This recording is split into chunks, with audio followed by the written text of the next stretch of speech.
There's no debate about it. As of 2025, America is sadly becoming a renter's nation, with limited space for people wanting to become self-sufficient. I talk more on the problem in other videos, but for this one, I want to focus on the solution to some of the challenges you can overcome when gardening in a small space. For nearly 10 years, I've lived and gardened in a small space, a townhouse to be exact. If you've seen any of my older videos, you'll see what I've had to work with, but due to recent events with the leasing office, I've had to downsize my garden. A lot. Of course I was upset, but then remembered one of nature's laws: adapt or die. You see, I realized, while the amount of space I had to work with was great, there are others who have even less. People who want to explore the self-reliant lifestyle may feel like they can't due to restrictions. Since they say a setback is a setup for a comeback, I use this event as a teaching moment to transform my layout. My longtime tribe members have seen much of what I've grown in the 18 by 9 foot space, which could equate to a small yard. I've produced a range of crops: blueberries, strawberries, a lemon tree, watermelon, tomatoes, corn, beans, and squash, cucumbers, a whole salad bar, peppers, and a variety of herbs, plus had plans for more that wouldn't exceed that portion of space. Perhaps some of my earlier videos will provide inspiration for a small yard, but now I've been limited to a patio that's 6 foot wide and a little over 8 feet long. While it looks like I could still do a lot, there are a few obstacles to consider. One, the amount of leisure space to sit and enjoy the fruits of my labor. And, more relatable to many, a roommate's wants and needs, so a barbecue grill is in plan.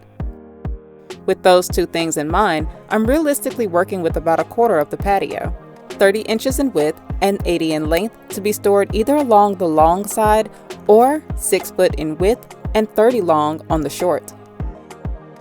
Either way, I have some packing to do. Would be nice if I had a dino cap to preserve for later use, but until Dr. Brief invents it in this timeline, I'll have to allocate my blueberries, worm bin, cucumbers, and raised bed to a friend's house and only produce foods that will immediately serve me. It's based on these choices that I can begin tailoring my design. Lettuce, tomatoes, and onions are common staples due to their versatility in many meals. Trailing that are herbs, which adds flair to recipes. And considering the price per container of these foods, it's a wise start. Daily foods that are easy to grow, fresh when I need it, and no worries for high prices or recalls. Now that I've settled on what to grow, I researched designs using inspiration from a little country across the pond. Italy is not only renowned for their food, but charming balcony gardens, rooftop terraces, and functional small space oases. So I figured, why not replicate that right here in Georgia, USA? Imagine driving through Atlanta and seeing these apartment balconies full of lush greenery that not only provides beauty and food for the host, but also many weary pollinators to stop and feast on sweet nectar and pollen. After being overwhelmed with endless design possibilities, I finally settled on my favorite, the staircase. Facebook Marketplace is my go-to spot to find many useful things. It can be a frustrating process, but rewarding when you get what you want. From discounted tools to free wood. Plus, local hardware stores may discount or give away scrap wood. I source enough materials to build a dolly for my cucumbers and Meyer lemon tree to make them mobile. This trellis I made for my watermelons last year is perfect for my cucumbers to climb. Now that the easy part is over, time for the challenge. When I first saw this, I knew I had to do it. This design will be my new salad bar, as I'm letting the old one fade out so I can prepare it to be dismantled. There are pre-manufactured ones, but why buy what I can make? Besides, I wanted to see if making it would be cheaper than buying, and I will go ahead and say, not really. If I already had the tools, the cost would be less, especially since much of the wood I acquired was free. I got the needed tools for a steal on Facebook Marketplace, $20. the circular saw and battery for $40,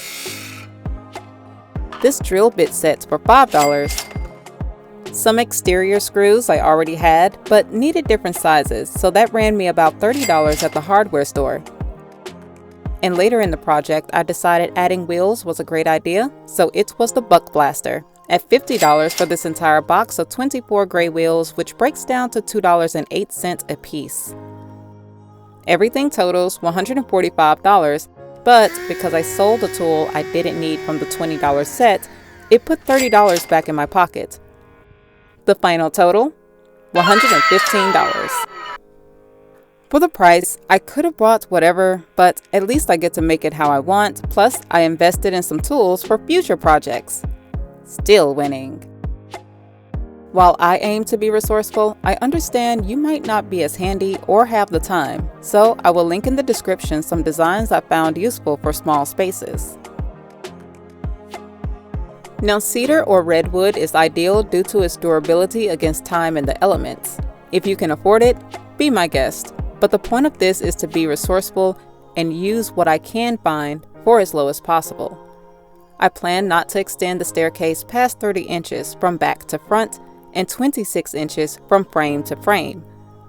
At first, I wanted the planter boxes about a foot deep, but after cutting the pieces and putting them together, figured it would be a bit too deep, about 13 inches to be exact.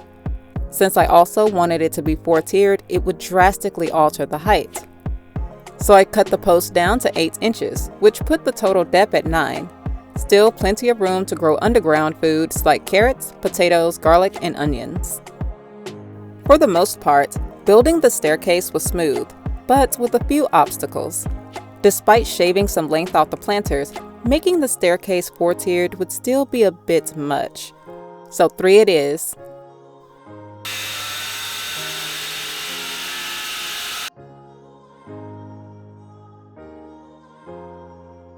On top of that, the wheel's bolts were a little too short for the thick 2x4 base, but some quick thinking from my friend made this work like a charm.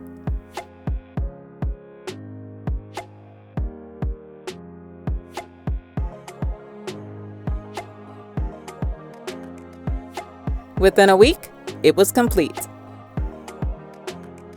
The fourth planter I left at the original measurement to create my second design, which would have been just a straight 4-tiered box, but I ran out of materials. So I made it as a standalone box with wheels. I can later add the trellis for something like beans to climb up, but for now, it serves my banana peppers. To free up more space, I place my herbs high on the fence by tucking them behind the staircase or inside this basket I bought at the thrift store.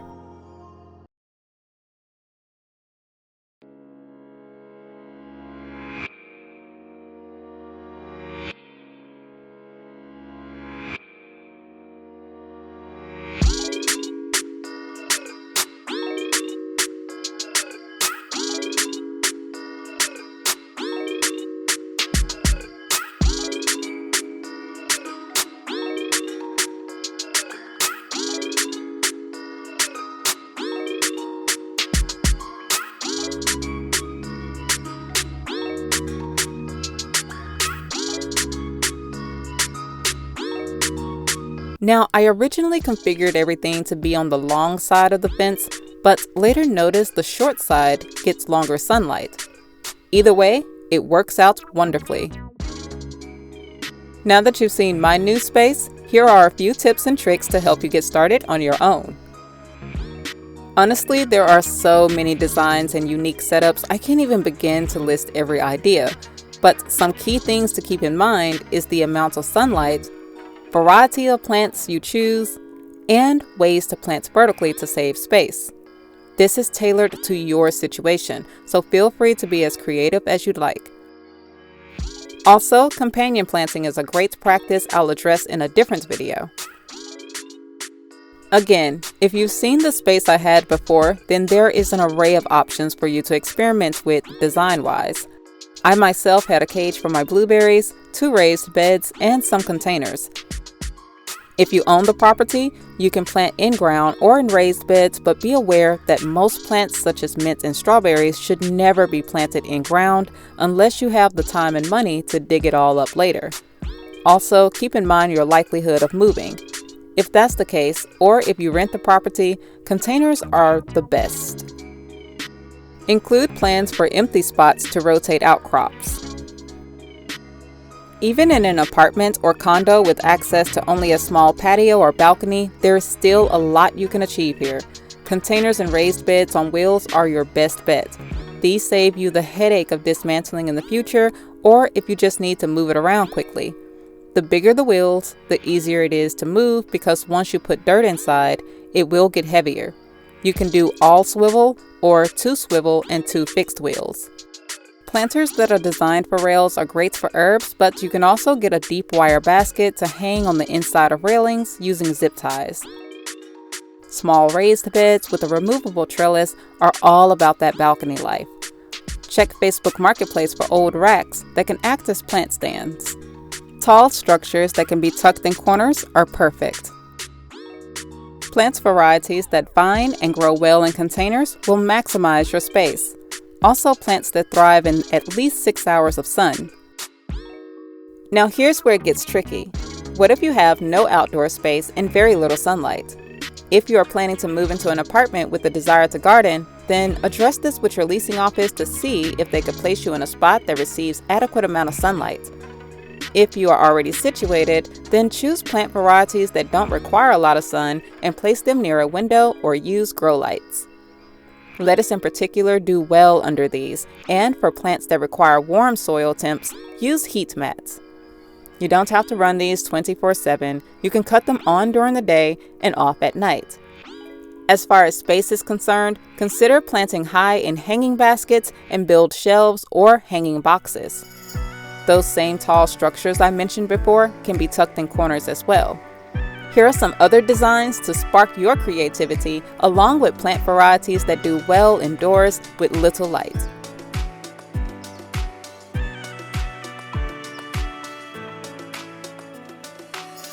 Self-sufficiency looks different for everyone, but the important thing is just getting started to see what you can accomplish. Feel free to share your progress in the Facebook community, attack the like button on this video, and subscribe to the tribe. If you've made it this far, type resilience in the comment section. Until next time, dig your roots deep, grow beyond your haters' reach, and stay wild.